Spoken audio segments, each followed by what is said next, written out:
ನೀವು ರಾಷ್ಟ್ರಧ್ವಜ ಯಾಕೆ ಇಟ್ಕೊಂಡು ಹೋಗಲ್ಲ ಪಥಸಂಚಲನದಲ್ಲಿ? ರಾಷ್ಟ್ರಧ್ವಜಕ್ಕೆ ಅದರದ್ದೇ ಆದ ನಿಯಮಗಳಿದೆ. ಸ್ವಾತಂತ್ರ್ಯ ಬಂದು 52 ವರ್ಷಗಳ ಕಾಲ ಸಂಘ ರಾಷ್ಟ್ರಧ್ವಜವನ್ನ ಹಾರಿಸೇ ಇರಲಿಲ್ಲ. ರಾಷ್ಟ್ರಧ್ವಜ ನೀವು ಖುಷಿ ಬಂದಂಗೆ ಮನೆ ಮುಂದೆ ಎಲ್ಲ ಹಾಕೊಳಕ್ ಆಗಲ್ಲ. ರಾಷ್ಟ್ರೀಯ ಸ್ವಯಂ ಸೇವಕ ಸಂಘ ಸಂವಿಧಾನವನ್ನು ಒಪ್ಕೊಂಡೇ ಇಲ್ಲ. ಅದೆಲ್ಲವುದು ಫಂಡಮೆಂಟಲ್ ರೈಟ್ಸ್ ನಲ್ಲಿ ಬರುತ್ತೆ, ಮೂಲಭೂತ ಹಕ್ಕುಗಳು. ಸಂಘ ಸಂವಿಧಾನಕ್ಕಿಂತ ಹೆಚ್ಚಾಗಿ ಮನುಸ್ಮೃತಿಯನ್ನೇ ಅವಲಂಬಿಸಿದೆ. ಮನುಸ್ಮೃತಿ ಜಾರಿ ಆಗಬೇಕು ಅಂತ ಹೇಳುತ್ತೆ. ಬರೀ ಮನುಸ್ಮೃತಿ ಹೇಳ್ತಾರೆ ಅನ್ನೋದು ಶುದ್ಧಾಂಗ ಸುಳ್ಳು. ಸಂಘ ಕ್ಷಮಾಪಣೆ ಪತ್ರ ಬರ್ಕೊಟ್ಟಿದ್ದಕ್ಕೆ ಸರ್ದಾರ್ ಪಟೇಲ್ ಆಗಲಿ ಇಂದಿರಾ ಗಾಂಧಿಯವರಾಗಲಿ ಆ ಬ್ಯಾನ್ ಅನ್ನು ತೆಗೆದಿದ್ದು. ಈ ಸಂಶಯದ ಬೀಜ ಬಿತ್ತೋದು ಕಾಂಗ್ರೆಸ್ನ ಹುಟ್ಟ ಗುಣ. ಸ್ವಾತಂತ್ರ್ಯ ಹೋರಾಟದಲ್ಲಿ ಸಂಘದವರು ಇರಲಿಲ್ಲ, ಬ್ರಿಟಿಷರ ಪರವಾಗಿದ್ದರು. ಡಾಕ್ಟರ್ ಜಿ ಅವರು ಬ್ರಿಟಿಷರ ಪರವಾಗಿದ್ದರು. ಅವರಂಥ ಎತ್ತರದಲ್ಲಿರೋರು ಆ ರೀತಿ ಹೇಳಬಾರ್ದಿತ್ತು. ಲೆಫ್ಟಿಸ್ಟ್ ಹಿಸ್ಟಾರಿಯನ್ ಉದ್ದೇಶಪೂರ್ವಕವಾಗಿ ಇದ್ಯಾವುದು ಗಮನಕ್ಕೆ ಬರಬಾರದು ಅಂತ ತಿರುಚಿದ್ದಾರೆ. ಅದ್ಯಾವುದೂ ಇತಿಹಾಸದಲ್ಲಿ ದಾಖಲು ಮಾಡಿಲ್ಲ. ಚಿತ್ತಾಪುರ ಪಥಸಂಚಲನದ ನಂತರದಲ್ಲಿ ಪ್ರಶ್ನೆಗಳು ಕೇಳುವ ಇದು ಜಾಸ್ತಿ ಆಗ್ತಾ ಇದೆ. ಅನೇಕ ಪ್ರಶ್ನೆಗಳು ದಿನ ಬರ್ತಾನೆ ಇದೆ. ಅದರಲ್ಲಿ ನಾನು ಯಾವುದರಿಂದ ಶುರು ಮಾಡಬೇಕು ಅಂತ ಅಂದ್ಕೊಂಡಿದ್ದೀನಿ ಅಂತಂದರೆ, ಪ್ರಿಯಾಂಕ್ ಖರ್ಗೆ ಅವರು ಒಂದು ಮಾತು ಪದೇ ಹೇಳ್ತಾ ಇದ್ದಾರೆ. ಏನು, ನನ್ನ ವಿರುದ್ಧ ಜಿದ್ದಿಗೆ ಬಿದ್ದು RSSನವರು ಚಿತ್ತಾಪುರದಲ್ಲಿ ಪಥಸಂಚಲನ ಮಾಡೋದಕ್ಕೆ ಹೊರಟಿದ್ದಾರೆ, ನನಗೆ ಸೆಡ್ಡು ಹೊಡೆಯೋದಕ್ಕೆ ಹೊರಟಿದ್ದಾರೆ ಅನ್ನುವಂಥ ಮಾತನ್ನು ಪ್ರಿಯಾಂಕ್ ಖರ್ಗೆ ಅವರು ಪದೇ ಹೇಳ್ತಾ ಇರ್ತಾರೆ. ಸೊ ರಾಷ್ಟ್ರೀಯ ಸ್ವಯಂ ಸೇವಕ ಸಂಘ ಪ್ರಿಯಾಂಕ್ ಖರ್ಗೆ ಅವರಿಗೆ ಸೆಡ್ಡು ಹೊಡೆಯೋದಕ್ಕೆ ಚಿತ್ತಾಪುರದಲ್ಲಿ ಏನಾದರೂ ಪಥಸಂಚಲನ ಅದನ್ನ ಇಲ್ಲಿ ಆಯೋಜನೆ ಮಾಡ್ತಾ ಅಂತ. ನೀವು ಕೇಳಿದ ಮೊದಲನೇ ಪ್ರಶ್ನೆಗಳು ಈಗ ಜಾಸ್ತಿ ಆಗ್ತಾ ಇದೆ RSS ಬಗ್ಗೆ ಅಂತ. RSSಗೆ 100 ವರ್ಷ ಆಗ್ತಾ ಇರೋ ಸಂದರ್ಭದಲ್ಲಿ ಈ ಥರ ಪ್ರಶ್ನೆಗಳು ಬರೋದು ಒಳ್ಳೆಯದೇ. ಅದು RSS ಬೆಳವಣಿಗೆಗೆ ಪೂರಕ ಅಂತಲೇ ಹೇಳ್ತೀನಿ, ಅದೇನು ವಿರೋಧ ಅಲ್ಲ. ಪ್ರಶ್ನೆ ಕೇಳುವಂಥದ್ದು ನಮ್ಮ ಸಾಂಸ್ಕೃತಿಕ ಪರಂಪರೆಯಲ್ಲೇ ಇದೆ. ನಚಿಕೇತ ಪ್ರಶ್ನೆ ಕೇಳಿದ್ದು ಎಲ್ಲ ಬೇಕಾದಷ್ಟು ನಮಗೆ ಗೊತ್ತಿದೆ. ಈಗ ಖರ್ಗೆ ಏನು ಹೇಳ್ತಿದ್ದಾರೆ, ಜಿದ್ದಿಗೆ ಬಿದ್ದು ಪಥಸಂಚಲನ ಮಾಡ್ತಿದ್ದಾರೆ ಅನ್ನೋದು ಮಾತ್ರ ಸತ್ಯಕ್ಕೆ ದೂರವಾದ ಸಂಗತಿ. ಈ RSS ನಡೆಸುವಂಥ ಪಥಸಂಚಲನ ಅಥವಾ ಅದರ ವಾರ್ಷಿಕ ಕಾರ್ಯಕ್ರಮಗಳು ಮೊದಲೇ ನಿಶ್ಚಯ ಆಗಿರುತ್ತೆ. ವರ್ಷದ ಮೊದಲೇ ಆರಂಭದಲ್ಲಿ ಈ ವರ್ಷ ಏನೇನು ಮಾಡಬೇಕು ಅಂತ ಪೂರ್ವ ನಿರ್ಧಾರ ಆಗಿರುತ್ತೆ. ಅದರಲ್ಲಿ ವಿಜಯದಶಮಿಯ ಪಥಸಂಚಲನ ಒಂದು. ವಿಜಯದಶಮಿಯ ಪಥಸಂಚಲನ ಸಾಧಾರಣವಾಗಿ ಎಲ್ಲ ಊರುಗಳಲ್ಲೂ ನಡೆಯುತ್ತೆ. ಇದುವರೆಗೆ ನಡೆದಿತ್ತು. RSSಗೆ 97 ಆದಾಗ 98 ಆದಾಗ ಈ ಪ್ರಶ್ನೆಗಳೇ ಉದ್ಭವಿಸಿರಲಿಲ್ಲ. ಹೌದು, ಅದಕ್ಕೆ ತಡೆಯಾಜ್ಞೆನೂ ಬಂದಿರಲಿಲ್ಲ. 99 ಆದಾಗಲೂ ಬಂದಿರಲಿಲ್ಲ. 100 ಆದಾಗ ಇದ್ದಕ್ಕಿದ್ದಾಗ ಯಾಕೆ ಬಂತು ಅಂದರೆ, RSS ಬೆಳೀತಾ ಇದೆ, ಅದನ್ನು ಹೇಗಾದರೂ ಮಾಡಿ ನಿಗ್ರಹಿಸಬೇಕು, ಅದರ ಬೆಳವಣಿಗೆಗೆ ತಡೆ ಒಡ್ಡಬೇಕು ಅಂತ ಯಾರು RSS ವಿರೋಧಿಗಳು ಅಂತ ಅಂದ್ಕೊಂಡಿದ್ದಾರೆ ಅವ್ರ ಮನಸ್ಸಿನಲ್ಲಿ ಬಂದುಬಿಟ್ಟಿದೆ. ಹಾಗಾಗಿ ಜಿದ್ದಿಗೆ ಬಿದ್ದು ಮಾಡ್ತಿದ್ದಾರೆ ಅಂತ ಅವ್ರು ಹೇಳ್ತಿದ್ದಾರೆ. ಜಿದ್ದಿಗೆ ಬಿದ್ದೇನು ಮಾಡ್ತಾ ಇಲ್ಲ. RSSಗೆ 100 ವರ್ಷ ಆದಾಗ ಇನ್ನೊಂದು ಸ್ವಲ್ಪ ಹೆಚ್ಚು ಪಥಸಂಚಲನಗಳು ಆಗಿರುತ್ತೆ. ಈಗಾಗಲೇ ನಮ್ಮ ರಾಜ್ಯದಲ್ಲಿ 200ಕ್ಕೂ ಹೆಚ್ಚು ಪಥಸಂಚಲನಗಳು ಆಗಿದೆ ಅಂತ ನಮ್ಮ ಸಂಘದ ಪ್ರಮುಖರು ಹೇಳಿದ್ದಾರೆ. ಇಡೀ ದೇಶದಲ್ಲಿ ಸಾವಿರಾರು ಪಥಸಂಚಲನಗಳು ಎಲ್ಲ ಕಡೆ ಯಾವುದೇ ಅಡೆತಡೆ ಇಲ್ಲದೆ ನಡೀತಾ ಇದೆ. ಕರ್ನಾಟಕದಲ್ಲಿ ಮಾತ್ರ ಈ ಥರ ಕೋರ್ಟು ಕಚೇರಿ ಮೆಟ್ಲನ್ನು ಹತ್ತಿ ಅದೇ ಶಾಂತಿ ಸಭೆ ಇತ್ಯಾದಿ ನಡೀತಾ ಇದೆ. ಆದರೆ ಉಳಿದ ಎಲ್ಲ ಕಡೆ ಭಾಳ ಶಾಂತವಾಗಿ ನಡೀತಾ ಇದೆ. ಹಾಗಾಗಿ ಜಿದ್ದಿಗೆ ಬಿದ್ದು ಪಥಸಂಚಲನ ನಡೀತಾ ಇಲ್ಲ. ಇದು ಸಂಘದ ಯೋಜಿತವಾದ ವಾರ್ಷಿಕ ಕಾರ್ಯಕ್ರಮ ಅಷ್ಟೇ. ಇನ್ನೊಂದು, ಈ ಚಿತ್ತಾಪುರದ ಪಥಸಂಚಲನಕ್ಕೆ ಸಂಬಂಧಪಟ್ಟ ಹಾಗೆ ಎತ್ತುತ್ತಿರುವಂಥ ಪ್ರಶ್ನೆ ಅಂತಂದರೆ, RSS ಪಥಸಂಚಲನದಲ್ಲಿ ದಂಡ ಯಾಕೆ ಇಟ್ಕೊಳ್ಬೇಕು, ದೊಣ್ಣೆ ಯಾಕೆ ಇಟ್ಕೊಳ್ಬೇಕು, ಲಾಠಿ ಯಾಕೆ ಇಟ್ಕೊಳ್ಬೇಕು, ಇದನ್ನು ನೋಡಿ ಸಮಾಜ ಹೆದರ್ಕೊಳ್ಳೋದಿಲ್ವಾ, ಜನರಲ್ಲಿ ಭೀತಿ ಹುಟ್ಟಿಸೋದಕ್ಕೆ ಇದನ್ನೆಲ್ಲ ಇಟ್ಕೊತೀರಾ ಅನ್ನುವಂಥ ಪ್ರಶ್ನೆಯನ್ನು ಸಂಘದ ವಿರೋಧಿಗಳು ಎತ್ತಾ ಇದ್ದಾರೆ. ಈ ಪ್ರಶ್ನೆ ಕೂಡ 97, 98, 99ನೇ ವರ್ಷ ಆದಾಗ ಬಂದಿರಲಿಲ್ಲ.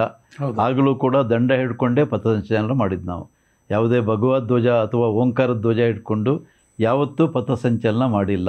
ದಂಡ ಹಿಡ್ಕೊಂಡೆ. ದಂಡ ಅಂದರೆ ಅದು ಒಂದು ಮಾರಕಾಸ್ತ್ರ ಅನ್ನೋದು ಸುಳ್ಳು. ಅದು ಮಾರಕಾಸ್ತ್ರ ಅಲ್ಲ. ಮಾರಕಾಸ್ತ್ರ ಯಾವಾಗ ಆಗುತ್ತೆ ಅಂದರೆ ಅದರಿಂದ ಹಿಂಸಾಚಾರ ಘಟಿಸಿದಂಗೆ ಮಾತ್ರ ಅದು ಮಾರಕಾಸ್ತ್ರ. ಆದರೆ ಸಂಘದ ಸ್ವಯಂ ಸೇವಕ ಗಣವೇಶ ಧರಿಸಿ ದಂಡ ಹಿಡ್ಕೊಂಡಾಗ ಇದುವರೆಗೆ ಯಾವುದೇ ಹಿಂಸಾಚಾರ ಮಾಡಿದ ಒಂದೇ ಒಂದು ದಾಖಲೆ ನಮ್ಮ ಪೊಲೀಸ್ ರೆಕಾರ್ಡ್ನಲ್ಲಿ ಇಲ್ಲ. ಪಥಸಂಚಲನ ಎಷ್ಟೊಂದು ಶಾಂತವಾಗಿ ಸಾಗುತ್ತೆ ಅನ್ನೋದಕ್ಕೆ ಪೊಲೀಸ್ನವ್ರನ್ನೇ ಕೇಳಿದರೆ ಬಹುಶಃ ಅವರೇ ಹೇಳ್ತಾರೆ. ಪೊಲೀಸ್ನವ್ರು ಇರ್ತಾರೆ, ಆದರೆ ಪೊಲೀಸ್ನವ್ರು ಇಲ್ಲದೇ ಇದ್ದರೂ ಕೂಡ ಪಥಸಂಚಲನ ಶಾಂತವಾಗಿ ಸಾಗಿದಂಥ ಅನೇಕ ಉದಾಹರಣೆಗಳಿದೆ. ಪೊಲೀಸ್ನವ್ರು ಇಲ್ಲದೇ ಇದ್ದರೂ ಕೂಡ ನಮ್ಮ ಸಂಘದ ಸ್ವಯಂ ಸೇವಕರೇ ಯಾವುದೇ ತೊಂದರೆ ಆಗದಿದ್ದಾಗೆ ಅಥವಾ ಟ್ರಾಫಿಕ್ ಕಿರಿಕಿರಿ ಆಗದಿದ್ದಾಗೆ ಅವರೇ ನಿಭಾಯಿಸುವಂಥದ್ದು ಎಲ್ಲ ಕಡೆ ನೋಡ್ತೀವಿ. ಒಂದು ಪಥಸಂಚಲನ ಹೋಗಬೇಕಾದ್ರೆ ಅನೇಕ ಸ್ವಯಂ ಸೇವಕರು ಅವರು ಪಥಸಂಚಲನದಲ್ಲಿ ಭಾಗವಹಿಸಿರೋದಿಲ್ಲ, ಆದರೆ ದೂರದಲ್ಲಿ ವ್ಯವಸ್ಥೆಗಳನ್ನು ಮಾಡ್ತಾ ಇರ್ತಾರೆ. ಸಾರ್ವಜನಿಕರಿಗೆ ತೊಂದರೆ ಆಗಬಾರ್ದು ಅಂತೇಳಿ ಅಲ್ಲೆಲ್ಲ ನಿಂತ್ಕೊಂಡು ಮತ್ತು ಯಾರ್ಯಾರು ಟ್ರಾಫಿಕ್ ಇದಿದ್ದರೆ ಅದನ್ನು ಕೂಡ ಸರಿಯಾಗಿ ನಿಭಾಯಿಸ್ಕೊಂಡು ಹೋಗ್ತಿರ್ತಾರೆ. ಮತ್ತು ದಂಡ ಅನ್ನೋದು ಯಾಕೆ ಇಟ್ಕೊಂಡಿದ್ದಾರೆ ಅಂದರೆ ಅದು ಒಂದು ಆತ್ಮವಿಶ್ವಾಸದ ಪ್ರತೀಕ, ಆತ್ಮರಕ್ಷಣೆಯ ಪ್ರತೀಕ. ಅದು ನಮ್ಮಲ್ಲಿ ವಿಶ್ವಾಸ ಬರಬೇಕು ಅಂತ. ಯಾಕೆಂದರೆ ದಂಡ ಹಿಡಿಯುವಂಥ ಒಂದು ಕೈ ಇದೆಯಲ್ಲ, ಅದು ಬರೀ ಕೈ ಮಾತ್ರ ಅಲ್ಲ, ಕೈ ಹಿಂದ್ಗಡೆ ಒಂದು ಹೃದಯ ಇದೆ. ಆ ಹೃದಯಕ್ಕೂ ಕೂಡ ಒಂದು ವಿಶ್ವಾಸ ಬರುತ್ತೆ. ಹಿಂದೆ ಗುರೂಜಿಯವರು ಒಂದು ಮಾತು ಹೇಳಿದರು, it is not the gun that fights but the hand behind it that fights. Even it is not the hand that fights but the heart behind it that fights ಅಂತ.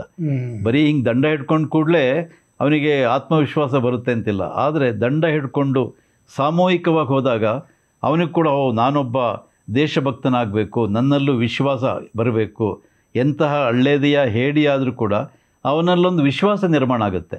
ಪಥಸಂಚಲನ ಮಾಡುವಂಥ ಉದ್ದೇಶ ಇಡೀ ಸಮಾಜದಲ್ಲಿ ಒಂದು ಜಾಗೃತಿ ಆಗಬೇಕು, ಅವರಲ್ಲಿ ದೇಶಭಕ್ತಿ ಮೂಡಬೇಕು ಅಂತ. ಯಾರಿಗೋ ಹೋಗಿ ಹಿಂಸಾಚಾರ ಮಾಡಬೇಕು ಅಂತ ಉದ್ದೇಶ ಖಂಡಿತ ಇಲ್ಲ. ಡಾಕ್ಟರ್ ಹೆಡ್ಗೇವಾರ್ ಸಂಘ ಶುರು ಮಾಡಿದಾಗಲೂ ಪಥಸಂಚಲನ ಮಾಡಿದ್ದು ಹಿಂದೂ ಸಮಾಜದಲ್ಲಿ ಒಂದು ಜಾಗೃತಿ ಮಾಡಬೇಕು ಅಂತ. ಆಗಲೂ ಕೂಡ ದಂಡ ಹಿಡ್ಕೊಂಡೇ ಬಂದರು. 98-90 ವರ್ಷದವರೆಗೂ ದಂಡ ಹಿಡ್ಕೊಂಡೇ ಪಥಸಂಚಲನ ಮಾಡಿದ್ದೀವಿ. 100ನೇ ವರ್ಷದಲ್ಲಿ ಮಾತ್ರ ಅದು ಮಾರಕಾಸ್ತ್ರ ಆಗಿದ್ದು ಹೇಗೆ ಅನ್ನೋದು ಚಿಂತಿಸಬೇಕಾದಂಥ ವಿಚಾರ ಇದು.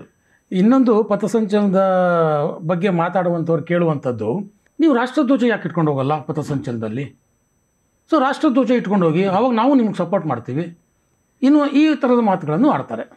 ಈಗ ಸಂಘ ಮಾತ್ರ ಅಲ್ಲ, ಬೇರೆ ಬೇರೆ ಸಂಸ್ಥೆಗಳು ಕೂಡ ಮೆರವಣಿಗೆ, ಅದನ್ನು ಪಥಸಂಚಲನ ಅಂತ ಕರೆಯೋಕ್ಕೆ ಬರಲ್ಲ, ಮೆರವಣಿಗೆ ಮಾಡ್ತಾರೆ ಬೇರೆ ಬೇರೆ ಸಂದರ್ಭಗಳು. ಉದಾಹರಣೆಗೆ ಕರ್ನಾಟಕ ರಕ್ಷಣಾ ವೇದಿಕೆ, ಹಾಗೆಯೇ ಇನ್ಯಾವುದೋ ಭೀಮ್ ಆರ್ಮಿ ಇರ್ಬೋದು, ಅಥವಾ ಇನ್ಯಾವುದೋ ಒಂದು ಧಾರ್ಮಿಕವಾದ ಸಂಸ್ಥೆ ಇರ್ಬೋದು.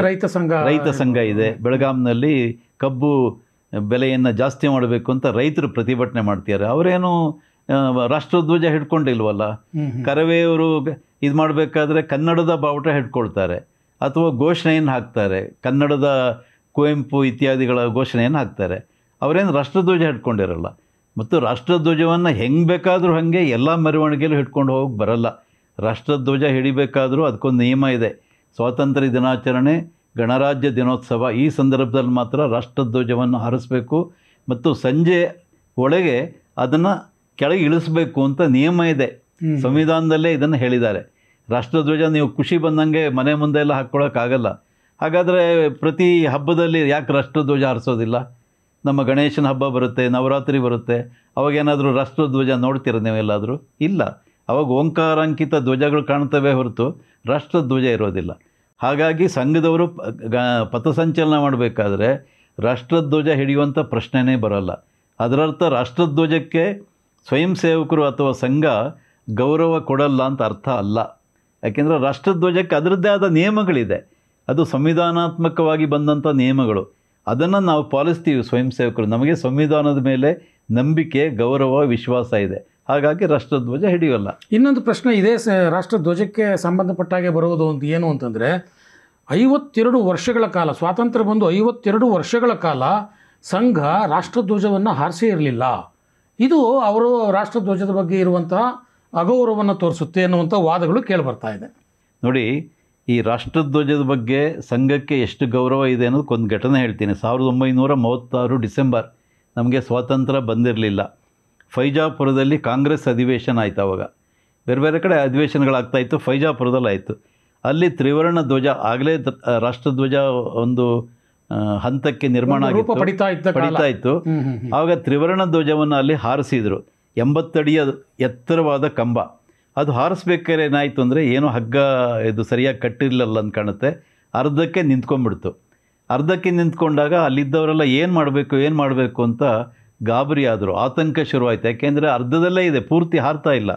ಆಗ ಒಬ್ಬ ಕಿಸನ್ ಸಿಂಹ ಪರದೇಶಿ ಅಂತ ಒಬ್ಬ ಯುವಕ, ಅವನು ತಕ್ಷಣ ಬಂದ, ನಾನು ಸರಿ ಮಾಡ್ತೀನಿ ಅಂತ ಆ 80 ಅಡಿಯ ಕಂಬವನ್ನು ಚಕ ಹತ್ತಿ ಅದನ್ನು ನಿಧಾನ ಗಂಟನ್ನು ಸಡಿಲಿಸಿ ಪೂರ್ತಿ ಮೇಲೆ ಕೆಳೆದ. ಅದು ಪೂರ್ತಿ ಹಾರಿತು. ಆಮೇಲೆ ಅದನ್ನು ಕಟ್ಟಿದ. ಎಲ್ಲರಿಗೂ ಬಹಳ ಖುಷಿಯಾಯಿತು, ಚಪ್ಪಾಳೆ ಹೊಡೆದ್ರು. ಅವನು ಯಾರು ಅಂತೆಲ್ಲ ಶುರುವಾಯಿತು. ಆಮೇಲೆ ನಿನಗೆ ಹೇಗಪ್ಪ ಇಷ್ಟೊಂದು ಧೈರ್ಯ ಬಂತು ಅಂತ ಅವನಿಗೆ ಕೇಳಿದರು, ಕಿಸನ್ ಸಿಂಹ ಪರದೇಶಿಗೆ. ಆಗ ಅವನು ಹೇಳ್ದ, ನಾನು ಸಂಘದ ಶಾಖೆಗೆ ಹೋಗ್ತಾ ಇರ್ತೀನಿ, ಅಲ್ಲಿ ನನಗೆ ಈ ರೀತಿಯ ಧೈರ್ಯ ಸಾಹಸದ ಆಟಗಳನ್ನೆಲ್ಲ ಆಡಿ ನನಗೆ ಧೈರ್ಯ ಬಂತು, ಸಂಘ ನಂಗೆ ಧೈರ್ಯ ಕಲಿಸ್ಕೊಡ್ತು ಅಂತ. ಅವನ ಬಗ್ಗೆ ಬಹಳ ಗೌರವ ಇತ್ತು. ಎಷ್ಟು ಅಂದರೆ ಕಾಂಗ್ರೆಸ್ಸಿಗೆ ಅವನಿಗೊಂದು ಸನ್ಮಾನ ಮಾಡಬೇಕು ಅಂತಿದ್ರು. ಆದರೆ ಅವನು RSS ಅಂತ ಗೊತ್ತಾದ ಕೂಡಲೇ ಮರುದಿವಸ ಅವ್ರು ಹೇಳಿದರು, ಇಲ್ಲೇ ಇಲ್ಲ, RSS ಆದರೆ ಸನ್ಮಾನ ಬೇಡ ಅಂತ ನಿರ್ಣಯ ತೊಗೊಂಡ್ರು. ಇಲ್ಲಾಂದರೆ ಅವನಿಗೊಂದು ಸನ್ಮಾನ ಆಗ್ತಾಯಿತ್ತು. ಅವನನ್ನು ಮರುದಿವಸ ಯಾರೂ ಕ್ಯಾರೇ ಮಾಡಲಿಲ್ಲ. ಇದು ಸಂಘ ಸ್ಥಾಪಕ ಡಾಕ್ಟರ್ ಹೆಡ್ಗೇವಾರ್ಗೆ ಗೊತ್ತಾಯಿತು. ಡಾಕ್ಟರ್ ಕೇಶವ ಬಲರಾಮ್ ಹೆಡ್ಗೇವಾರ್ಗೆ ಗೊತ್ತಾದ ತಕ್ಷಣ ಅವನ ಊರಿಗೆ ಹೋದರು, ಅಲ್ಲಿ ದೇವಪುರ ಅಂತ. ಅಲ್ಲಿ ಒಂದು ಶಾಖೆಗೆ ಹೋಗಿ ಅವನನ್ನು ಕರೆಸಿ ಅವನಿಗೆ ಒಂದು ಬೆಳ್ಳಿಯ ಬಟ್ಲನ್ನು ಕೊಟ್ಟು ಸನ್ಮಾನ ಮಾಡಿದರು. ಆಗ ಅವರೊಂದು ಮಾತು ಹೇಳ್ತಾರೆ, ರಾಷ್ಟ್ರದ ಕಾರ್ಯದಲ್ಲಿ ಎಲ್ಲೇ ವಿಘ್ನ ಬಂದರೂ ಅದನ್ನು ದೂರಗೊಳಿಸಲು ಪ್ರಾಣದ ಹಂಗು ತೊರೆದು ಧಾವಿಸಬೇಕಾಗಿರೋದು ಸಂಘದ ಸ್ವಯಂ ಸೇವಕರ ಸ್ವಾಭಾವಿಕ ಕರ್ತವ್ಯ ಆಗಬೇಕು. ಇದು ಸ್ವಾಭಾವಿಕವಾಗಿ ಸಹಜವಾಗಿ ನಮ್ಮ ಮನಸ್ಸಿನಲ್ಲಿ ಬರಬೇಕು. ರಾಷ್ಟ್ರದ ಹಿತರಕ್ಷಣೆ ಸಂಬಂಧವಾಗಿ ಏನೋ ಧ್ವಜ ಹಾರಲಿಲ್ಲ, ಆಗ ಹೋಗ್ಬೇಕು ನಾವು. ಇನ್ನೆಲ್ಲೋ ಪ್ರವಾಹ ಬಂತು, ತಕ್ಷಣ ಹೋಗ್ಬೇಕು, ಯಾಕೆಂದರೆ ಇದು ನಮ್ಮ ದೇಶ, ನಮ್ಮ ಬಾಂಧವರು ಸಾಯ್ತಿದ್ದಾರೆ ಅನ್ನುವಂಥ ಒಂದು ಪ್ರಜ್ಞಾವಂತಿಗೆ ಸ್ವಯಂ ಸೇವಕರ ಮನಸ್ಸಿನಲ್ಲಿರಬೇಕು ಅಂತ 1936ರಲ್ಲಿ ಸ್ವಾತಂತ್ರ್ಯ ಬಂದಿರಲಿಲ್ಲ. ಆಗಿನಿಂದ ರಾಷ್ಟ್ರಧ್ವಜದ ಬಗ್ಗೆ ನಮಗೆ ಗೌರವ ಇದೆ. ಅಂದರೆ 52 ವರ್ಷಗಳವರೆಗೆ ಸಂಘದ ಕಾರ್ಯಾಲಯದ ಮೇಲೆ ಧ್ವಜ ಹಾರಿರಲಿಲ್ಲ, ರಾಷ್ಟ್ರಧ್ವಜ ಅನ್ನೋದಕ್ಕೆ. ಬಹುಶಃ ಅಲ್ಲಿಯವರೆಗೆ ಇದ್ದಂಥ ಧ್ವಜ ಸಂಹಿತೆ ಸ್ವಲ್ಪ ಕಠಿಣವಾಗಿತ್ತು. ಎಲ್ಲೂ ಯಾರೂ ಸರ್ಕಾರಿ ಕಟ್ಟಡಗಳು ಬಿಟ್ಟರೆ ಬೇರೆ ಎಲ್ಲೂ ಆವಾಗ ರಾಷ್ಟ್ರಧ್ವಜವನ್ನು ಹಾರಿಸ್ತಾ ಇರಲಿಲ್ಲ. ಆ ನಂತರದಲ್ಲಿ ವಾಜಪೇಯಿ ಸರ್ಕಾರ ಬಂದ ನಂತರ ಧ್ವಜ ಸಂಹಿತೆಯನ್ನು ಸ್ವಲ್ಪ ಸಡಿಲಗೊಳಿಸಿದ್ರು. ಯಾರು ಬೇಕಾದರೂ ಹಾರಿಸ್ಬೋದು ಅನ್ನುವಂಥ ಒಂದು ನಿಯಮವನ್ನು ಸಡಿಲಗೊಳಿಸಿದ ನಂತರದಲ್ಲಿ ಎಲ್ಲ ಕಡೆ ಮೊದಲು ಸರ್ಕಾರಿ ಕಚೇರಿಗಳಲ್ಲಿ ಮಾತ್ರ ಹಾರಾಡಬೇಕು ಅಂತ ಇತ್ತು. ಸರ್ಕಾರಿ ಕಚೇರಿ, ವಿಧಾನಸೌಧ ಇತ್ಯಾದಿ. ಬೇರೆ ಕಡೆ ಸರ್ಕಾರಿ ಸಮಾರಂಭ. ಹಾಗಾಗಿ ಆ ಕಾರಣಕ್ಕೋಸ್ಕರ ಬಹುಶಃ ಸಂಘದ ಕಾರ್ಯಾಲಯದ ಮೇಲೆ ಹಾರಿಸದೇ ಇರಬಹುದು. ಆದರೆ ವಾಜಪೇಯಿ ಸರ್ಕಾರ ಬಂದ ಮೇಲೆ ನೀವು ಹೇಳ್ದಂಗೆ ಎಲ್ಲ ಒಂದು ಸಡಿಲಗೊಳಿಸಿದ್ರಿಂದ ಎಲ್ಲ ಕಡೆಯೂ ಶುರುವಾಯಿತು. ಸ್ವತಃ ಸರಸಂಘ ಚಾಲಕರು ಅನೇಕ ಕಡೆ ಆಗಸ್ಟ್ 15ನೇ ತಾರೀಕು ಧ್ವಜಾರೋಹಣ ಮಾಡಿದಂಥ ಉಲ್ಲೇಖಗಳು ಬೇಕಾದಷ್ಟಿದೆ. ಜನಗಣ ಮನ ಅಧಿನಾಯಕ ಜಯ ಹೇ ಭಾರತ ಭಾಗ್ಯ ವಿಧಾತ. ಹಾಗೆಯೇ ಗಣರಾಜ್ಯೋತ್ಸವ ಸಂದರ್ಭದಲ್ಲೂ ಮಾಡಿದ್ದಂಥ ಉದಾಹರಣೆಗಳಿದೆ. ಅಥವಾ ಸಂಘದ್ದೇನಾದರೂ ಒಂದು ಕಾರ್ಯಕ್ರಮ ಆದರೆ ಮೊದಲು ರಾಷ್ಟ್ರಧ್ವಜದ ಆರೋಹಣ ಮಾಡಿ ಆಮೇಲೆ, ಅಂದರೆ ಉದಾಹರಣೆಗೆ ಆಗಸ್ಟ್ 15ಕ್ಕೆ ಏನೊಂದು ಸಂಘದ ಶಿಬಿರ ಆಯಿತು, ಅಲ್ಲಿ ರಾಷ್ಟ್ರಧ್ವಜಕ್ಕೆ ಅವಮರ್ಯಾದೆ ಮಾಡಿಲ್ಲ. ಅಲ್ಲಿ ರಾಷ್ಟ್ರಧ್ವಜವನ್ನು ಹಾರಿಸಿ ಆನಂತರ ಸಂಘದ ಧ್ವಜವನ್ನು ಹಾರಿಸಿ ಕಾರ್ಯಕ್ರಮವನ್ನು ಶುರು ಮಾಡಿದಂಥ ಉದಾಹರಣೆಗಳು ಬೇಕಾದಷ್ಟಿದೆ. ಹಾಗಾಗಿ ಕಾಂಗ್ರೆಸ್ ಏನು ಹೇಳುತ್ತೆ ಅದು ಸತ್ಯಕ್ಕೆ ಬಹಳ ದೂರವಾದ ಗಾವುದ ದೂರ ಇರುವಂಥ ಸಂಗತಿ. ಇನ್ನೊಂದು ಪ್ರಶ್ನೆ ಅಥವಾ ವಿಚಾರ ಅಥವಾ ಇಲ್ಲಿ ಬರುವಂಥದ್ದು, ರಾಷ್ಟ್ರೀಯ ಸ್ವಯಂ ಸೇವಕ ಸಂಘ ಸಂವಿಧಾನವನ್ನು ಒಪ್ಕೊಂಡೇ ಇಲ್ಲ. ರಾಷ್ಟ್ರೀಯ ಸ್ವಯಂ ಸೇವಕ ಸಂಘ ರಾಷ್ಟ್ರಗೀತೆಯನ್ನು ಹಾಡೋದೇ ಇಲ್ಲ. ರಾಷ್ಟ್ರಗೀತೆ ಅಂದರೆ ಅವ್ರಿಗೆ ಅಲರ್ಜಿ, ಸಂವಿಧಾನ ಅಂದರೆ ಅಲರ್ಜಿ, ಅಂಬೇಡ್ಕರ್ ಅಂದರೆ ಅವ್ರಿಗೆ ಅಲರ್ಜಿ. ಯಾಕೆ ಹೀಗೆ ಅನ್ನುವಂಥ ಪ್ರಶ್ನೆಗಳನ್ನ ಕೇಳ್ತಾರೆ. ಸಂವಿಧಾನವನ್ನು ಒಪ್ಕೊಂಡೇ ಸಂಘ ಶುರುವಾಗಿರೋದು. ಆದರೆ ಸಂಘ ಅಂದರೆ ಸಂವಿಧಾನದಲ್ಲೇ ಒಂದು ಮಾತನ್ನು ಹೇಳಿದ್ದಾರೆ. ಏನು ಅಂದರೆ, forming an association is a fundamental right according to article 19(1)(c of the constitution of India ಅಂತ. ಅಂದರೆ ನಮ್ಮದು ಅಸೋಸಿಯೇಷನ್ ಆಫ್ ಪೀಪಲ್, ಎಲ್ಲ ಜನರ ಒಂದು ಸಮಾವೇಶ ಅಥವಾ ಒಂದು ಸಂಘಟನೆ. ಈಗ ಶಾಖೆ ಅಂತ ನಡೆಯುತ್ತೆ. ಸಂಘದ ಮುಖ್ಯವಾದ ಕೇಂದ್ರ ಅಂದರೆ ಶಾಖೆಗಳೇ ಸಂಘ ಅಂತ ಇರೋದು. ಶಾಖೆಗಳು ಅಂದರೆ ಏನು? ಎಲ್ಲ ಸ್ವಯಂ ಸೇವಕರು ಎಲ್ಲ ಕಡೆಯಿಂದ ಬರ್ತಾರೆ, ಆಟ ಆಡೋದಕ್ಕೆ ಬರ್ತಾರೆ. ಅಲ್ಲಿ ಆಟ ಆಡ್ತಾರೆ, ದೇಶಭಕ್ತಿ ಕಥೆಗಳನ್ನು ಕೇಳ್ತಾರೆ, ದೇಶಭಕ್ತಿ ಗೀತೆಗಳನ್ನು ಹೇಳ್ತಾರೆ, ಕೊನೆಗೆ ಪ್ರಾರ್ಥನೆ ಮಾಡ್ತಾರೆ. ಇದು ಒಟ್ಟಾರೆ ಒಂದು ಶಾಖೆಯ ಪಿಕ್ಚರ್. ಇದು ಶಾಖೆ ಅಂದರೆ ಹೀಗೆ ಅಂತ. ಆ ಶಾಖೆ ನಡೆಸೋದು ಅದಕ್ಕೆ ಯಾವುದೇ ಇದು ಅಗತ್ಯ ಇಲ್ಲ. ಸಂವಿಧಾನವೇ ಹೇಳಿದೆ ನೀವು ಏನು ಬೇಕಾದರೂ ಮಾಡ್ಬೋದು, ಸಂಘಟನೆ ಮಾಡ್ಬೋದು ಅಂತ. ಅದೇ ಥರ ಬೇರೆ ಸಂಸ್ಥೆಗಳಿಗೂ ಅವಕಾಶ ಕೊಟ್ಟಿದೆ. ಈಗ ಕನ್ನಡ ಸಂಘಟನೆ, ಅವರಿಗೂ ಸಂಘಟನೆ ಕಟ್ಟುವಂಥ ಹಕ್ಕಿದೆ, ರೈತರಿಗೆ ಕಟ್ಟುವಂಥ ಹಕ್ಕಿದೆ, ಅವರು ಕೂಡ ಸಂಘಟನೆ ಮಾಡಿದ್ದಾರೆ. ಹಾಗಾಗಿ ಸಂವಿಧಾನಕ್ಕೆ ಅವರು ಬೆಲೆನೇ ಕೊಟ್ಟಿಲ್ಲ ಅಂತ ಹೇಳೋಕ್ಕಾಗಲ್ಲ. ಪ್ರತಿಭಟನೆ ಮಾಡುವಂಥ ಹಕ್ಕನ್ನು ನಮಗೆ ಕೊಟ್ಟಿದ್ದಾರೆ. ಅದೆಲ್ಲವುದು ಫಂಡಮೆಂಟಲ್ ರೈಟ್ಸ್ನಲ್ಲಿ ಬರುತ್ತೆ, ಮೂಲಭೂತ ಹಕ್ಕುಗಳು. ಸಂಘಟನೆ ಮಾಡೋದು, ಬರವಣಿಗೆ ಮಾಡೋದು, ಸ್ವತಂತ್ರವಾಗಿ ಅಭಿವ್ಯಕ್ತಿ, ಭಾಷಣ ಮಾಡುವಂಥದ್ದು. ಆದರೆ ಅದರಿಂದ ದೇಶಕ್ಕೆ ಹಾನಿ ಆಗಬಾರ್ದು. ದೇಶದ ಭದ್ರತೆ, ಏಕತೆ ಅಥವಾ ಅಖಂಡತೆಗೆ ಅದೇನಾದರೂ ತೊಂದರೆ ಆದರೆ ಅದು ಸಂವಿಧಾನ ವಿರೋಧಿ ಆಗುತ್ತೆ ಅಂತ. ಆದರೆ ರಾಷ್ಟ್ರೀಯ ಸ್ವಯಂ ಸೇವಕ ಸಂಘ ನಡೆಸುವಂಥ ಯಾವುದೇ ಕಾರ್ಯಕ್ರಮಗಳು ಅದು ಸಂವಿಧಾನಕ್ಕಾಗಲಿ ದೇಶಕ್ಕಾಗಲಿ ತೊಂದರೆ ಮಾಡುವಂಥದ್ದು ಆಗಿರಲಿಲ್ಲ, ಈಗಲೂ ಆಗಿಲ್ಲ. ಅಂತಹ ಚಟುವಟಿಕೆಗಳನ್ನೇ ನಡೆಸೋದವರು. ಅದು ದೇಶಕ್ಕೆ ಪೂರಕವಾಗಿ, ದೇಶ ಹಿತಕ್ಕೆ ಪೂರಕವಾಗಿ ಭಾರತ್ ಮಾತಾ ಕಿ ಜೈ ಅಂತ ಸಂಘದಲ್ಲಿ ಪ್ರಾರ್ಥನೆಯಲ್ಲಿ ಕೊನೆಗೆ ಹೇಳ್ತಾರೆ, ಭಾರತ ಮಾತೆಗೆ ಜಯವಾಗಲಿ ಅಂತ. ಅದು ದೇಶಕ್ಕೆ ವಿರೋಧ ಆಗುತ್ತಾ? ಭಾರತ ಮಾತೆಗೆ ಜಯವಾಗಲಿ ಅಂದರೆ ಭಾರತ ಮಾತೆಗೆ ಒಳ್ಳೆಯದಾಗಲಿ ಅಂತ, ಅಭಿವೃದ್ಧಿ ಆಗಲಿ ಅಂತ. ಅದು ದೇಶಕ್ಕೆ ವಿರೋಧ ಆಗೋದು ಹೇಗೆ? ಹಾಗೆಯೇ ನಮಸ್ತೆ ಸದಾ ವತ್ಸಲೆ ಮಾತೃಭೂಮೆ, ಹೇ ಮಾತೃಭೂಮಿಯೇ ನಿನಗೆ ನಾನು ಸದಾ ವಂದಿಸ್ತಾ ಇರ್ತೀನಿ. ಎಷ್ಟೊಂದು ಪ್ರೀತಿ ಪಾತ್ರವಾದ ಮಾತೃಭೂಮಿ ಅಂತ ನಾವು ಮಾತೃಭೂಮಿಯನ್ನು ಬಹಳ ವೈಭವದಲ್ಲಿಟ್ಟು ಅದನ್ನು ಇದು ಮಾಡ್ತೀವಿ. ಅದು ವಿರೋಧಿ ಆಗೋದು ಹೇಗೆ? ಸಂವಿಧಾನಕ್ಕೆ ವಿರೋಧಿ ಆಗೋದು ಹೇಗೆ? ಸಂವಿಧಾನದಲ್ಲಿ ಹೇಳಿರೋದು ಇದೇ ತಾನೇ, ದೇಶಕ್ಕೆ ಬದ್ಧವಾಗಿರಬೇಕು ಅಂತ. ಹಾಗಾಗಿ ಸಂಘ ಸಂವಿಧಾನ ವಿರೋಧಿ ಅಂತ ಹೇಳೋದು ಅದು ಕೂಡ ಒಂದು ಸುಮ್ಮನೆ ಒಂದು ಅಪಪ್ರಚಾರ ಅಷ್ಟೇ, ಇನ್ನೇನೂ ಅಲ್ಲ. ಸಂಘ ಸಂವಿಧಾನಕ್ಕಿಂತ ಹೆಚ್ಚಾಗಿ ಮನುಸ್ಮೃತಿಯನ್ನೇ ಅವಲಂಬಿಸಿದೆ, ಮನುಸ್ಮೃತಿ ಜಾರಿ ಆಗಬೇಕು ಅಂತ ಹೇಳುತ್ತೆ ಅನ್ನುವಂಥದ್ದು ಒಂದು ಆರೋಪ. ಮನುಸ್ಮೃತಿ ಅದು ಕಾಲಕ್ಕೆ ಬದಲಾಗ್ತಾ ಇದೆ. ಮನುಸ್ಮೃತಿಯನ್ನೇ ಯಾರೂ ಆಧಾರವಾಗಿ ಇಟ್ಕೊಂಡಿಲ್ಲ. ಸಂಘ ಕೂಡ ಮನುಸ್ಮೃತಿಯನ್ನು ಒಂದು ಇದಾಗಿ ಪ್ರಮಾಣ ಅಂತ ಹೇಳ್ತಾರೆ, ಅದನ್ನು ಇಟ್ಕೊಂಡೇ ಇಲ್ಲ. ಸಂಘದಲ್ಲಿ ಹೇಳೋದೇನು ಅಂದರೆ ನಾವೆಲ್ಲರೂ ಒಂದು, ನಾವು ಭಾರತ ಮಾತೆಯ ಮಕ್ಕಳು ಅಂತ ಹೇಳಿ ಯಾರ್ಯಾರು ದೇಶಕ್ಕೋಸ್ಕರ ಹೋರಾಟ ಮಾಡಿದರು, ದೇಶಭಕ್ತರಿರ್ಬೋದು, ಇಲ್ಲಿನ ಸಮಾಜ ಸುಧಾರಕರಿರ್ಬೋದು, ಈ ಬಸವಣ್ಣ, ಅಲ್ಲಮ ಇವರೆಲ್ಲರನ್ನೂ ಒಳಗೊಂಡಂಥ ಸಮಾಜ ಸುಧಾರಕರು, ಕಬೀರ್ ಇರ್ಬೋದು, ಅಥವಾ ನಮ್ಮ ತತ್ವಪದ ಹಾಡಿದಂಥ ಶಿಶುನಾಳ ಶರೀಫು, ಎಲ್ಲರ ಬಗ್ಗೆನೂ ಗೌರವ ಕೊಡುವಂಥದ್ದು ಅದನ್ನು ಸಂಘ ಕಲಿಸ್ಕೊಡ್ತಾರೆ. ನಮ್ಮ ಸಂಘದ ಪ್ರಾತಸ್ಮರಣೆಯಲ್ಲಿ ಈ ಎಲ್ಲ ಮಹಾಪುರುಷರ ಹೆಸರು ಬರುತ್ತೆ, ಗಾಂಧೀಜಿ ಹೆಸರು ಕೂಡ ಬರುತ್ತೆ, ಯಾರನ್ನೂ ವಿರೋಧ ನಾವು ಮಾಡಿಲ್ಲ. ಕಬೀರ್ ಹೆಸರು ಕೂಡ ಬರುತ್ತೆ, ತಿಲಕರ ಹೆಸರು ಬರುತ್ತೆ, ಎಲ್ಲರದ್ದು ಇದೆ ಅದರಲ್ಲಿ. ಹಾಗಾಗಿ ಸಂಘ ಯಾವುದೋ ಒಂದು ಸಂವಿಧಾನಕ್ಕೆ ವಿರೋಧವಾಗಿ ಅಂಬೇಡ್ಕರ್ ಹೆಸರು ಕೂಡ ಇದೆ. ನಾವು ಎಲ್ಲರದ್ದು ಪ್ರಾತಸ್ಮರಣೆಯಲ್ಲಿ ಇದು ಮಾಡ್ತೀವಿ. ಅಂದರೆ ದೇಶಕ್ಕೆ ಹಿತವಾಗಿರಬೇಕು, ದೇಶದ ಹಿತವನ್ನು ಕಾಪಾಡುವಂಥವರಾಗಿರಬೇಕು ಅಂತ. ಮನುಸ್ಮೃತಿ ಇಲ್ಲವೇ ಇಲ್ಲ, ಅದು ಪ್ರಶ್ನೆನೇ ಬರೋದಿಲ್ಲ. ನಮ್ಮ ಹಿಂದಿನ ವೇದ ಕಾಲದ ಅಥವಾ ಹಿಂದೆ ಏನು ನಮ್ಮ ಪೂರ್ವಜರು ಹೇಳಿದ್ದಾರೆ, ಒಳ್ಳೆಯ ಅಂಶಗಳನ್ನು ನಾವು ತೊಗೊಂಡಿದ್ದೀವಿ. ಆ ಒಳ್ಳೆಯ ಅಂಶವನ್ನು ಮುಂದಿನ ಪೀಳಿಗೆಗೆ ತಲುಪಿಸುವಂಥ ಕೆಲಸ ಮಾಡಿದ್ದೀವಿ. ಆ ಒಳ್ಳೆಯ ಅಂಶದಲ್ಲಿ ಬರೀ ಮನುಸ್ಮೃತಿ ಹೇಳ್ತಾರೆ ಅನ್ನೋದು ಶುದ್ಧಾಂಗ ಸುಳ್ಳು. ಸಂಘದ ಶಾಖೆಗೆ ಬಂದರೆ ಅಲ್ಲಿ ಎಲ್ಲೂ ಕೂಡ ಮನುಸ್ಮೃತಿಯ ಉದಾಹರಣೆ ಇರೋದಿಲ್ಲ. ಅಲ್ಲೂ ಕೂಡ ಗಾಂಧೀಜಿಯ ವಚನವನ್ನು ಹೇಳ್ತೀವಿ, ಕಬೀರ್ ದಾಸರ ವಚನವನ್ನು ಹೇಳ್ತೀವಿ, ಪುರಂದರದಾಸರ ವಚನ ಹೇಳ್ತೀವಿ, DVGಯ ಮಂಕುತಿಮ್ಮನ ಕಗ್ಗದ ವಚನವನ್ನು ಕಲಿಸ್ಕೊಡ್ತೀವಿ. ಪ್ರತಿನಿತ್ಯ ಶಾಖೆಯಲ್ಲಿ ಶ್ಲೋಕ ವಚನ ಅಂತಿರುತ್ತೆ. ಆ ಶ್ಲೋಕಗಳು ಕೂಡ ಬೇರೆ ಬೇರೆ ನಮಗೆ ಸ್ಫೂರ್ತಿ ಕೊಡುವಂಥ ಶ್ಲೋಕಗಳು, ದೇಶದ ಹಿತಕ್ಕೆ ಪೂರಕವಾದ ಶ್ಲೋಕಗಳು, ಮನುಸ್ಮೃತಿಯ ಶ್ಲೋಕಗಳಲ್ಲ. ಅದರಲ್ಲಿ ಎಲ್ರಿಗೂ ಗೌರವ ಕೊಡುವಂಥ, ಜನರ ಶಾಖೆಗೆ ಬರುವಂಥ ತರುಣರು, ಯುವಕರು, ಬಾಲಕರು ಅವರ ಮನಸ್ಸಿನಲ್ಲಿ ದೇಶಭಕ್ತಿ ಅರಳುವಂಥ ಶ್ಲೋಕಗಳು, ಅರಳುವಂಥ ವಚನಗಳು, ಇದನ್ನು ಕಲಿಸ್ತೀವಿ ಹೊರತು ಮನುಸ್ಮೃತಿಯನ್ನು ಕಲಿಸೋದಿಲ್ಲ. ಅದು ಸುಮ್ಮನೆ ಒಂದು ಅಪಪ್ರಚಾರ. 1948ರಲ್ಲಿ ಮತ್ತು 1975ರಲ್ಲಿ ಬ್ಯಾನ್ ಆದ ನಂತರ ಸಂಘ ಕ್ಷಮಾಪಣೆ ಪತ್ರ ಬರ್ಕೊಟ್ಟಿದ್ದಕ್ಕೆ ಸರ್ದಾರ್ ಪಟೇಲ್ ಆಗಲಿ ಇಂದಿರಾ ಗಾಂಧಿಯವರಾಗಲಿ ಆ ಬ್ಯಾನನ್ನು ತೆಗೆದಿದ್ದು. ಇಲ್ಲ ಅಂದರೆ ನೀವು ನಿಷೇಧ ಹಾಗೆ ಮುಂದುವರಿತಾ ಇತ್ತು ಅನ್ನುವಂಥ ಒಂದು ವಾದಗಳು ಇತ್ತೀಚಿನ ದಿನಗಳಲ್ಲಿ ಕೇಳಿ ಬರ್ತಾ ಇದೆ. ಕ್ಷಮಾಪಣೆ ಪತ್ರ ಬರ್ಕೊಟ್ಟಿದ್ದು ನಿಜಾನ ಹಾಗಾದರೆ? 1948ರಲ್ಲಿ ಗಾಂಧಿ ಹತ್ಯೆ ಆದಾಗ ಆಗಿನ ಸರಸಂಘ ಚಾಲಕ ಗುರೂಜಿಯವರನ್ನು ಅರೆಸ್ಟ್ ಮಾಡಿದರು ಮತ್ತು ಇನ್ನೂ ಅನೇಕ ಸ್ವಯಂ ಸೇವಕರನ್ನು, ಕಾರ್ಯಕರ್ತರನ್ನು ಅರೆಸ್ಟ್ ಮಾಡಿದರು. ಆದರೆ ಸಂಘ ಈ ಅರೆಸ್ಟ್ ಮಾಡಿದಾಗ ಯಾವುದೇ ಹಿಂಸಾತ್ಮಕವಾದ ರಿಯಾಕ್ಷನನ್ನು ತೋರಿಸಲಿಲ್ಲ. ಎಷ್ಟು ಅಂದರೆ ಗುರೂಜಿಯವರು ಒಂದು ಮಾತನ್ನು ಹೇಳಿದರು, B com at all cost. ಸ್ವಯಂ ಸೇವಕರಿಗೆಲ್ಲ ಉರಿದು ಹೋಗಿತ್ತು, ಯಾಕೆಂದರೆ ಸ್ವಯಂ ಸೇವಕರಿಗೆ ಸಿಕ್ಕಾಬಟ್ಟೆ ಹಿಂಸಾಚಾರ ಮಾಡಿದರು, ಕಾರ್ಯಾಲಯಗಳ ಮೇಲೆ ಬೆಂಕಿ ಹಾಕಿದರು, ಅನೇಕ ವಿಧ್ವಂಸಕ ಕೃತ್ಯಗಳನ್ನು ಕಾಂಗ್ರೆಸ್ನವ್ರು ಮಾಡಿದರು.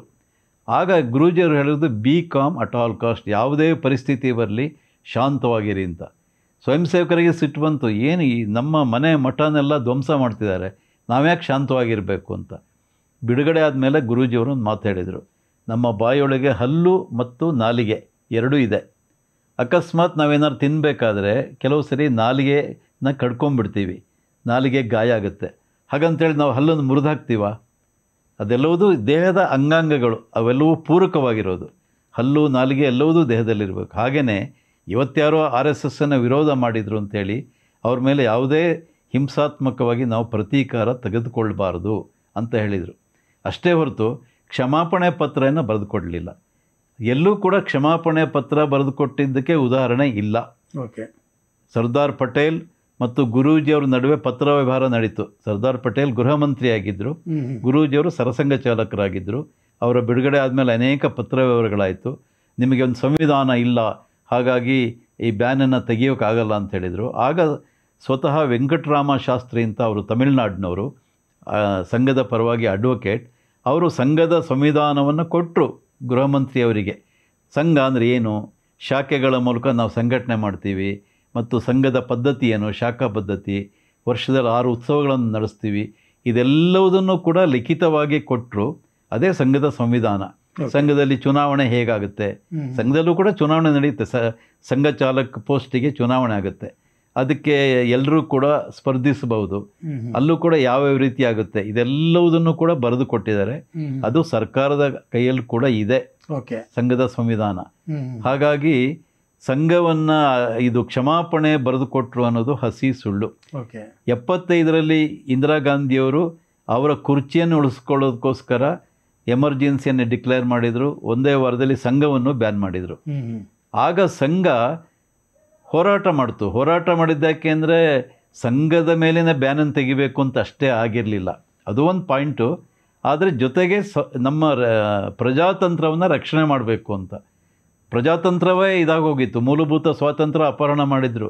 ಯಾರೂ ಸರ್ಕಾರದ ವಿರುದ್ಧ ಬರೆಯೋ ಹಾಗಿರಲಿಲ್ಲ. ಪತ್ರಿಕಾ ಸಂಪಾದಕರನ್ನು ಅರೆಸ್ಟ್ ಮಾಡಿದರು. ನಮ್ಮ ಬೇಸುವನ ಮಲ್ಯ ವಿಕ್ರಮದ ಸಂಪಾದಕರು, ಇನ್ನೂ ಅನೇಕರು ದೊಡ್ಡ ದೊಡ್ಡ ಸಂಪಾದಕರೆಲ್ಲ ಅರೆಸ್ಟ್ ಆಗಿದ್ದರು. ಆದರೂ ಅನೇಕರು ಹೋರಾಟ ಮಾಡಿದರು. ಇಂಡಿಯನ್ ಎಕ್ಸ್ಪ್ರೆಸ್ ಹೋರಾಟ ಮಾಡಿದಾಗ, ಹಾಗೆಯೇ ಇದು ಬೇರೆ ಬೇರೆ ಪತ್ರಿಕೆಗಳು ಕೂಡ ಮಾಡ್ತು. ಅದು ಬಹಳ ದೊಡ್ಡ ಕತೆ. ಆಗಲೂ ಕೂಡ ಎಮರ್ಜೆನ್ಸಿ ಹೋಗೋದಕ್ಕೆ ಕಾರಣ ಏನು ಅಂದರೆ 1977ರ ಜನವರಿನಲ್ಲಿ ಎಲೆಕ್ಷನ್ ಡಿಕ್ಲೇರ್ ಆಯಿತು. ಮಾರ್ಚ್ನಲ್ಲಿ ಫಲಿತಾಂಶ ಬಂತು.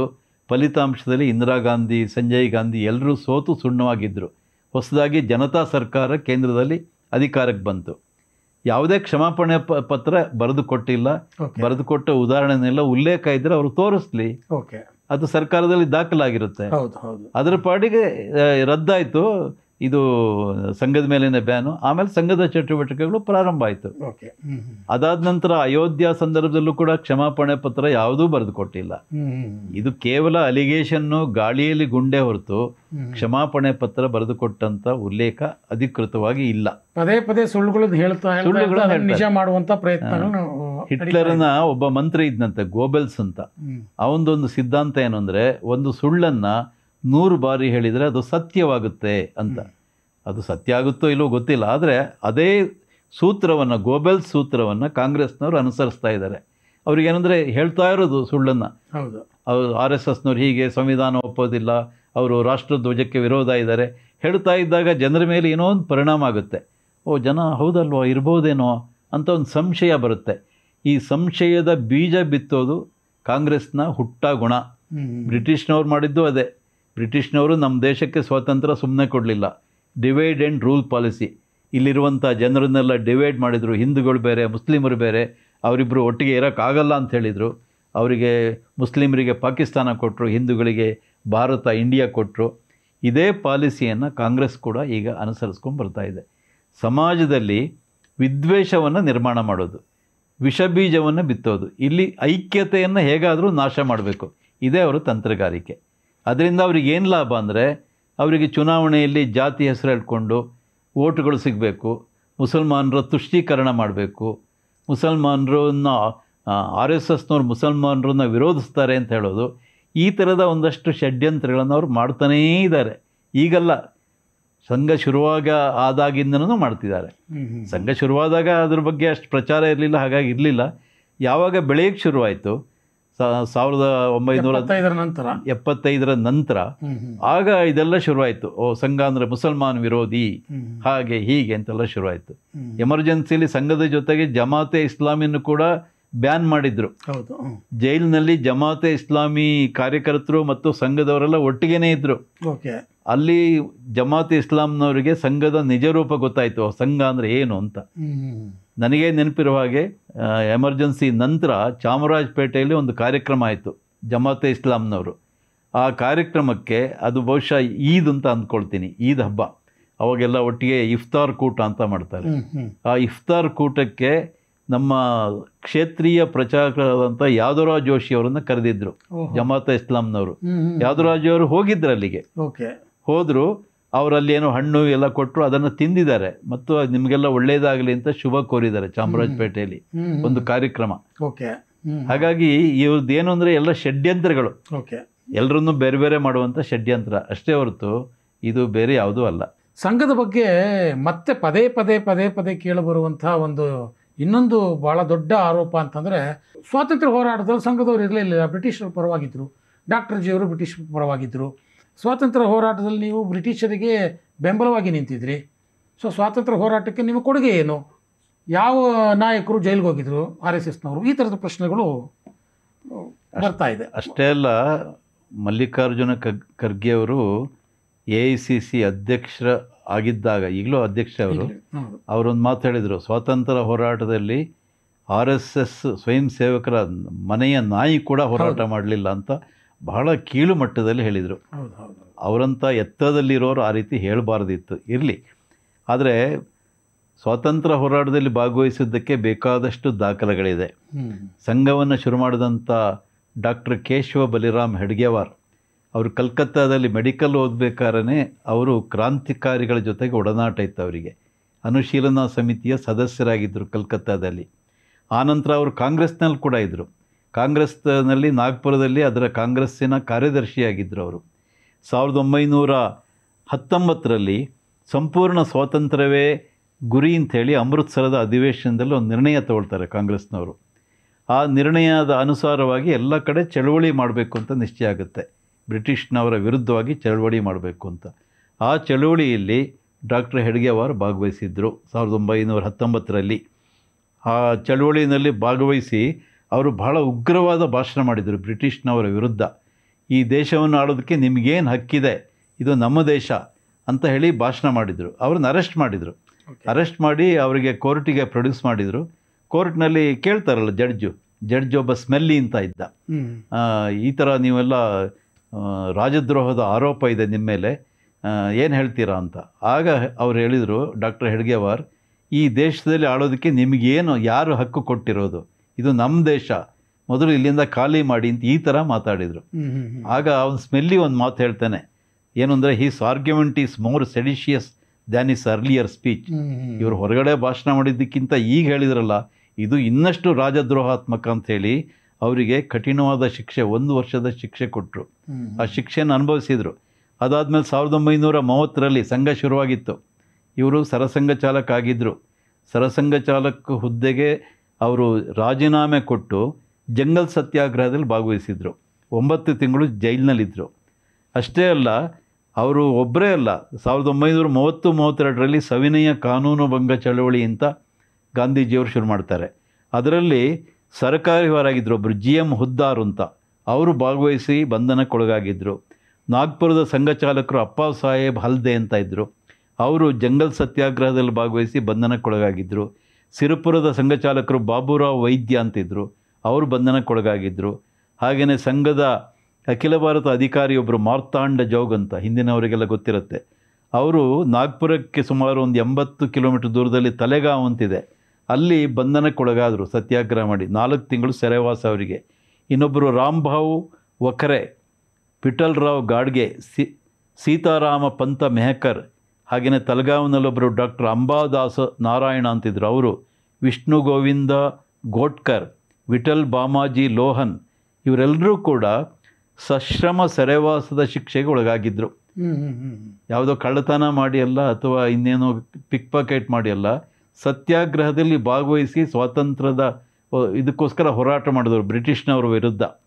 ಇದು ನಾನು ಹೇಳ್ತಾ ಇರೋದಲ್ಲ, 1930 ಆಗಸ್ಟ್ ತಿಂಗಳ ಕೇಸರಿ ಅಂದರೆ ಲೋಕಮಾನ್ಯ ಬಾಲಗಂಗಾಧರ ತಿಲಕ್ ಅವರು ಸ್ಥಾಪಿಸಿದಂಥ ಒಂದು ಪತ್ರಿಕೆ, ಅವರದರ ಸಂಪಾದಕರಾಗಿದ್ದರು. 1930 ಆಗಸ್ಟ್ ತಿಂಗಳ ಕೇಸರಿ, 1938 ಡಿಸೆಂಬರ್ 9ನೇ ತಾರೀಕು ಕೇಸರಿ ಪತ್ರಿಕೆಯಲ್ಲಿ ಈ ಎಲ್ಲ ವಿವರಗಳು ಪ್ರಕಟ ಆಗಿದೆ. ಈಗ ನಾನು ಏನೇನು ಹೇಳಿದೆ ಅದೆಲ್ಲವುದು ಪಬ್ಲಿಷ್ ಆಗಿದೆ, ಸಂಘ ಹೇಳಿದಂಥ ಮಾತಲ್ಲ ಇದು. ಅದನ್ನು ನೋಡಿದರೆ ಗೊತ್ತಾಗುತ್ತೆ. ಹಾಗೆ ವಾಜಪೇಯಿಯವರು ಕೂಡ ಅವರ ಹರೆಯದಲ್ಲಿ 14ನೇ ವಯಸ್ಸಿನಲ್ಲಿ ಅವರು ಕೂಡ ಈ ಥರ ಚಳುವಳಿನಲ್ಲಿ ಭಾಗವಹಿಸಿ, ಆಗ ಪ್ರಭಾತ್ ಬೇರಿ ಅಂತ ಇತ್ತು, ಅದರಲ್ಲಿ ಹೋಗಿ ಅವರು ಅರೆಸ್ಟ್ ಆಗಿದ್ದರು. ಆದರೆ ಚಿಕ್ಕ ಹುಡುಗ ಅಂತೇಳಿ ಅವರನ್ನು ಬಿಟ್ಟುಬಿಟ್ಟಿದ್ರು. ಈ ಥರ ಬೇಕಾದಷ್ಟು ಉದಾಹರಣೆಗಳು ಇದೆ. ದೆಹಲಿಯಲ್ಲಿ ಲಾಲಾ ಹಂಸರಾಜ್ ಗುಪ್ತಾ ಅಂತ ನಮ್ಮ ಸಂಘ ಚಾಲಕರೊಬ್ಬರು ಇದ್ದಾರೆ. ಅವರ ಮನೆಯಲ್ಲಿ ಅರುಣಾ ಅಸಫ್ ಅಲಿ ಅವರು ಕಾಂಗ್ರೆಸ್ಸಿನ ಒಬ್ಬರು ಮುಖಂಡ, ಈ ಮಹಿಳಾ ಮುಖಂಡ, ಜೊತೆಗೆ ಸ್ವಾತಂತ್ರ್ಯ ಹೋರಾಟದಲ್ಲಿ ಭಾಗವಹಿಸಿದರು. ಅವರು ಅನೇಕ ದಿವಸಗಳ ಕಾಲ ಅವ್ರ ಮನೆಯಲ್ಲಿ ಭೂಗತವಾಗಿದ್ದರು, ಅವರಿಗೆ ಆಶ್ರಯ ಕೊಟ್ಟಿದ್ದರು ಲಾಲಾ ಹಂಸರಾಜ್ ಗುಪ್ತಾ. ಇದನ್ನು ಅವರೇ ಬರ್ಕೊಂಡಿದ್ದಾರೆ, ಅವರ ಆತ್ಮಚರಿತ್ರೆಯಲ್ಲಿ ಬರ್ಕೊಂಡೆ. ಅನೇಕ ದಿವಸಗಳ ಕಾಲ ನನಗೆ ಆಶ್ರಯ ಕೊಟ್ಟಿದ್ದು RSS ಸಂಘಚಾಲಕರು ಲಾಲಾ ಹಂಸರಾಜ್ ಗುಪ್ತಾ ಅಂತ. ಎಷ್ಟು ಅಂದರೆ ಅವ್ರ ಮನೆಯಿಂದ ಹೊರಗೆ ಹೋಗಬೇಕಾದ್ರೆ ಅವ್ರ ಹೆಂಡತಿಗೆ ಬೇರೆ ಬೇರೆ ವೇಷ ತೊಡಿಸಿ, ಸ್ವತಃ ಲಾಲಾ ಹಂಸರಾಜ್ ಗುಪ್ತರ ಹೆಂಡತಿಯ ಒಂದು ಚುನೇರಿ ಅಂದರೆ ಈ ರಾಜಸ್ಥಾನಗಳೆಲ್ಲ ಹಾಕ್ಕೋತಾರೆ, ಆ ಥರದ ವೇಷ ಹಾಕಿ ಅವರು ಹೊರಗಡೆ ಹೋದರು, ಅಂದರೆ ಬ್ರಿಟಿಷ್ನವ್ರು ಕಣ್ ತಪ್ಪಿಸೋದಕ್ಕೋಸ್ಕರ. ಇದನ್ನು ಅವರು ಬರ್ಕೊಂಡಿದ್ದಾರೆ, RSS ಹೇಳ್ತಾ ಇಲ್ಲ. ಅನೇಕ ಕ್ರಾಂತಿಕಾರಿಗಳಿಗೆ ಈ ಥರ ಸಹಾಯ ಕೊಟ್ಟೇ ಇದ್ದಾರೆ. ಸ್ವತಃ ಡಾಕ್ಟರ್ ಹೆಡ್ಗೇವಾರ್ಗೆ ನೇತಾಜಿ ಸುಭಾಷ್ ಚಂದ್ರ ಬೋಸ್, ಹಾಗೆಯೇ ಭಗತ್ ಸಿಂಗ್, ಇವರೆಲ್ಲರದ್ದು ನಿಕಟ ಸಂಪರ್ಕ ಕೂಡ ಇತ್ತು ಅವಾಗ. ಇದನ್ನು ಎಲ್ಲ ನಮ್ಮ ಚರಿತ್ರೆಯನ್ನು, ನಮ್ಮ ಭಾರತದ ಚರಿತ್ರೆಯನ್ನು ಬರೆದಂಥ ಎಡಪಂಥೀಯ ಇತಿಹಾಸಕಾರರು, ಲೆಫ್ಟಿಸ್ಟ್ ಹಿಸ್ಟಾರಿಯನ್, ಉದ್ದೇಶಪೂರ್ವಕವಾಗಿ ಇದ್ಯಾವುದೂ ಗಮನಕ್ಕೆ ಬರಬಾರದು ಅಂತ ತಿರುಚಿದ್ದಾರೆ. ಅದ್ಯಾವುದೂ ಇತಿಹಾಸದಲ್ಲಿ ದಾಖಲು ಮಾಡಿಲ್ಲ. ಆದರೆ ಅವರು ಮಾಡದೇ ಇದ್ರೇನು, ಬೇರೆಯವರು ಮಾಡಿದಾರಲ್ಲ, ಬೇರೆ ಪತ್ರಿಕೆಗಳಲ್ಲಿ ಬಂದ ಸುದ್ದಿ ಇದೆ. ಹಾಗಾಗಿ ಇದಕ್ಕೆಲ್ಲ ದಾಖಲೆ ಇದ್ದೇ ಇದೆ. ಇದೆಲ್ಲವುದನ್ನು ಕೂಡ ಈಗಿನ ಕಾಂಗ್ರೆಸ್ನವರು ಅದನ್ನು ಹೇಳೋಕ್ಕೆ ಹೋಗಲ್ಲ. ಅವರು ಯಾವ ಸ್ವಾತಂತ್ರ್ಯ ಹೋರಾಟದಲ್ಲಿ ನೀವು ಭಾಗವಹಿಸಿಲ್ಲ ಅಂತ ಒಂದು ಆರೋಪ ಮಾಡ್ತಾರೆ. ಅವರು ಆರೋಪ ಮಾಡೋದಕ್ಕೆ ಅದು ನಿರಾಧಾರ, ವಾಸ್ತವಕ್ಕೆ ದೂರ ಅಂತ ಅಷ್ಟೇ ಹೇಳ್ಬೋದು.